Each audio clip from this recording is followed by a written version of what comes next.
Hello everyone, welcome back my new video. तो guys, आज की वीडियो में हम लोग पढ़ने वाले हैं क्लास 9th मैथ का अति महत्वपूर्ण प्रश्न। और ये प्रश्न 6 अंक में पूछे जाते हैं।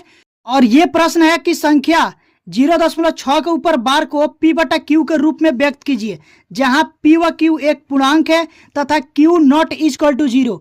ये पहले सबसे पहले तो क्या करेंगे, इस प्रश्न को अच्छे से समझेंगे कि प्रश्न क्या बोला। देखो, बोला कि एक संख्या है 0.6 के ऊपर बार लगा है, उसको बोला p बटा क्यू के रूप में व्यक्त कीजिए, जहां जो हम लोग को ज्ञात करना p बटा क्यू के रूप में वो एक पूर्णांक है। जहां p व q एक पूर्णांक है, इसका मतलब वो जो संख्या आएगा वो पूर्णांक आएगा, ठीक है ना, वो पूर्णांक हो। जहां q नॉट इक्वल टू 0, यानी कि q के स्थान पर 0 नहीं हो। कहने का मतलब यही है। तो देखिए, इसको हम लोग कैसे इसको p बटा क्यू के रूप में व्यक्त करेंगे और बिल्कुल आसान तरीके से व्यक्त करेंगे। तो आप लोग वीडियो में बने रहे और वीडियो को अंत तक देखें। अगर आप लोग इस वीडियो को अंत तक देखते हैं तो मैं 100% गारंटी लेता हूं आप लोग इसको कभी नहीं भूलोगे, एक बार में ही समझ में आ जाएगा, क्योंकि मैं इतना आसान तरीके से बताने वाला हूं कि एक बार में ही समझ में आ जाएगा। तो चलिए, बिना कोई देर हुए वीडियो को स्टार्ट करते हैं। तो सबसे पहले देखिए इसमें क्या दिया है वो देखते हैं। तो यहाँ पर हम लिखेंगे हल। हल लिखने के बाद देखो क्या दिया है तो उसको लिख लेंगे। यहां पर लिखेंगे दिया है, क्या दे दिया, संख्या। संख्या दे दिया है 0.6 के ऊपर बार। इसका मतलब क्या हुआ कि ये जो 6 के ऊपर बार लगा है ये 6 बार बार आ रहा है, तो इसको हम मान लेंगे। यहां से लिखेंगे माना x बराबर 0.6 के ऊपर बार, इसको हम लोग x मान लेंगे। x मान लिए तो इसका मतलब अभी मैं बताया कि जब 6 के ऊपर बार लगा है ना, तो इसका मतलब बार बार आ रहा है वो संख्या। तो यहां से हो जाएगा x बराबर 0. यहाँ पर 0 होगा, ठीक है, 0.6 ऐसा करके बार बार आ रहा है। तो इसको हम मान लेंगे समीकरण नंबर 1, ठीक है, इसको समीकरण 1 मान लेंगे। उसके बाद देखिए, उसके बाद हम जो अगला काम करते हैं वो करते हैं। यहां पर देखते हैं कि कितने अंक के ऊपर बार लगा है। तो 0.6 यानी कि एक संख्या के ऊपर बार लगा है, तो एक लिख करके एक 0 उसमें बढ़ा देते हैं। जितने संख्या के ऊपर बार लगा रहेगा ना, उतना 0 से आप लोग को एक लिख करके उतना 0 से गुणा कराना होगा इस समीकरण नंबर 1 से। तो हम क्या करेंगे, तो देखो एक संख्या के ऊपर बार लगाया तो एक 0, यानी कि एक 0 लगाएंगे तो ये हो जाएगा 10। तो अब 10 से गुणा कराएंगे समीकरण नंबर 1 में। तो यहां पर हम लिखेंगे समीकरण 1 में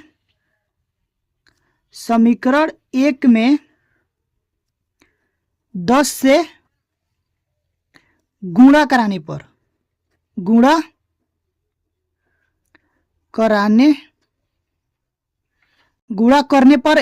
करने लिख दीजिएगा, गुणा करने पर, ठीक है। तो जब गुणा करेंगे तो यहां से करेंगे 10 और गुणे में x, और इस साइड भी तो होगा, ये होगा 0.6 डॉट डॉट डॉट, और इसमें भी 10 से गुणा होगा, ठीक है। तो जब इसमें 10 से गुणा होगा तो ये देखो ये हो जाएगा 10x, और ये कितना आ जाएगा, एक 0 है ना, तो ये 0.1 अंक अब इधर हट जाएगा, तो ये हो जाएगा 6.666, ठीक है, डॉट डॉट डॉट करके यहाँ पर हो जाएगा समीकरण नंबर 2। इसको मान लेंगे समीकरण नंबर 2, ठीक है ना। अब देखिए, ये बहुत से बच्चे कंफ्यूज होते हैं कि ये ऐसे कैसे आया। तो यहाँ पर मैं आप लोगों को गुणा करा के दिखा रहा हूँ। जैसे कि मान लीजिए कि ये 0 यहाँ पर 6 है ना, 6। अब इसमें हम 10 से गुणा कराएंगे। जब 10 से गुणा कराएंगे तो ये हो जाएगा 0 एकम 0, ये भी 0, ये भी 0, ये भी 0, ये भी 0, ठीक है। उसके बाद से 6 एकम 6, 6 एकम 6, 6 एकम 6, 6 एकम 6, और एक 0 0, ठीक है। इसको लिखिए, ये हो जाएगा 0 6 6 जोड़ेंगे तो ये हो जाएगा 6 6 और 0।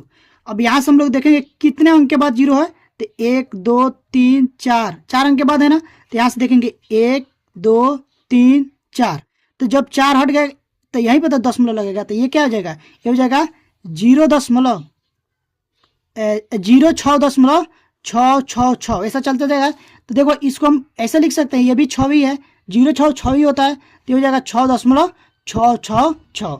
इतना समझ गए ना। आई होप कि आप लोग इतना जरूर समझ गएंगे, ठीक है। अगर आप लोग देखो ये जो मैं बता रहा हूँ अगर समझ में आ रहा है, अब वीडियो अच्छी लग रही हो तो प्लीज़ यार वीडियो को लाइक कर दीजिएगा, क्योंकि आप लोग बाद में भूल जाते हैं। तो वीडियो को लाइक करना बिल्कुल मत भूलिएगा, ठीक है, और अपने दोस्तों के पास भी शेयर करना मत भूलिएगा। ठीक है, इतना जब काम हो जाएगा तो अब देखिए ये 2 समीकरण मिल गया हम लोग को। क्या करेंगे, अब जो समीकरण नंबर 2 है उसमें से समीकरण नंबर 1 को घटा देंगे। तो वो चीज यहां पर हम लिखेंगे, यहां से लिखेंगे समीकरण नंबर 2 में से समीकरण नंबर 1 को घटाते हैं। अब देखो जो समीकरण नंबर 2 है वो है 10x बराबर 6.666 ... ठीक है। और ये जो समीकरण नंबर 1 है वो है 9 लिख रहा हूं x है, ठीक है ना, बराबर 0.666 ऐसा चलता जा रहा है। ठीक है, अब इसको देखिए घटा देते हैं।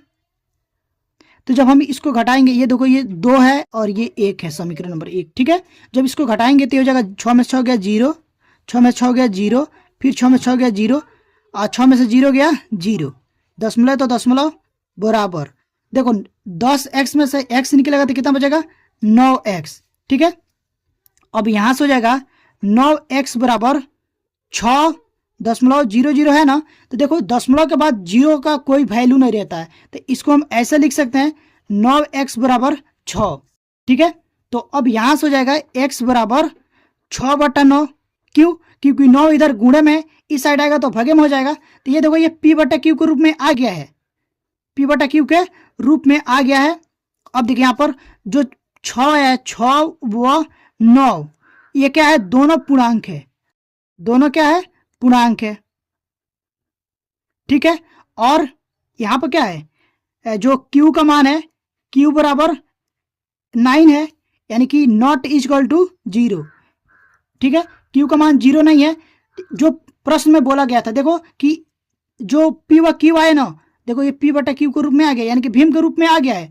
और जो ये p व q, p का मान 6 और q का मान 9, यानी कि देखो ये पूर्णांक है और q की जगह पर 9 है, यानी कि कहने का मतलब q की जगह पर 0 नहीं है। यही प्रश्न में बोला था, देख रहे हैं ना कि q not equal to 0, p व q एक पूर्णांक है। तो इस तरह से हम लोग को इसको p/q के रूप में व्यक्त करना है। अगर आप लोगों को ये वीडियो अच्छी लगी हो तो प्लीज़ वीडियो को लाइक करिएगा। चैनल पर पहली बार आए हैं तो चैनल को सब्सक्राइब करके बेल आइकन को प्रेस कर दीजिएगा, ताकि जो भी वीडियो डालूं उसका नोटिफिकेशन आप लोग के पास तुरंत पहुंचे और आप लोग तैयारी अच्छे से हो पाए। तो अभी के लिए बस इतना ही, मिलते हैं इसी तरह की नेक्स्ट वीडियो।